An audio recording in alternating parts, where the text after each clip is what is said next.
Hello everybody, my name is Sila. I channel today how to heal mind, body, soul, and love attraction,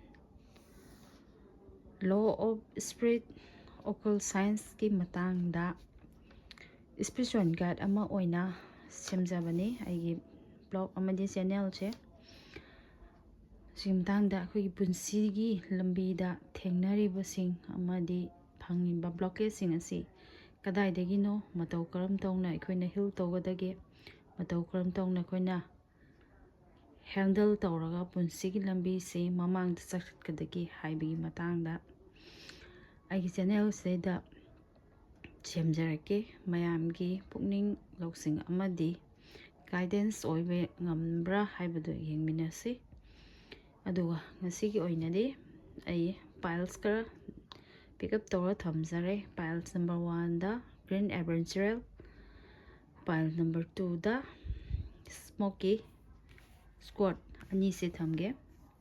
Pile number 1, pile number 2, pile number 1 hana shuffle tawra thamme matam se sangdena ba haidana ko mayamgi pamba intuition ani se gi manungda ama khanbiro adogi matong tarpada pile sinse hangtokserake.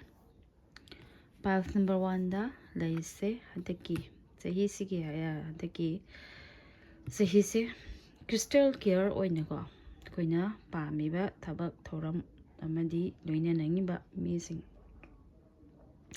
mamangda sangsanbada yagani haibani aina tawgi khaliba pot adubu fazana crystal clear ama oina khantoklaga sangsanbibada adum kanaba phangani.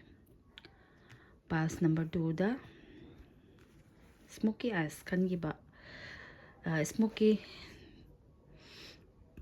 khangiba party duna don't trust haibadi tawgadoriba aikoina sangsanariba sangsanningiba thabak adubo yamna hatu sangsanbidaba fazana munna khantaraga sangsanbiba kanagumba amada natraga kanagumbi amada tabak toram amada hetamak irai lagna thajaba thambidaba sumaina lae. Thank you.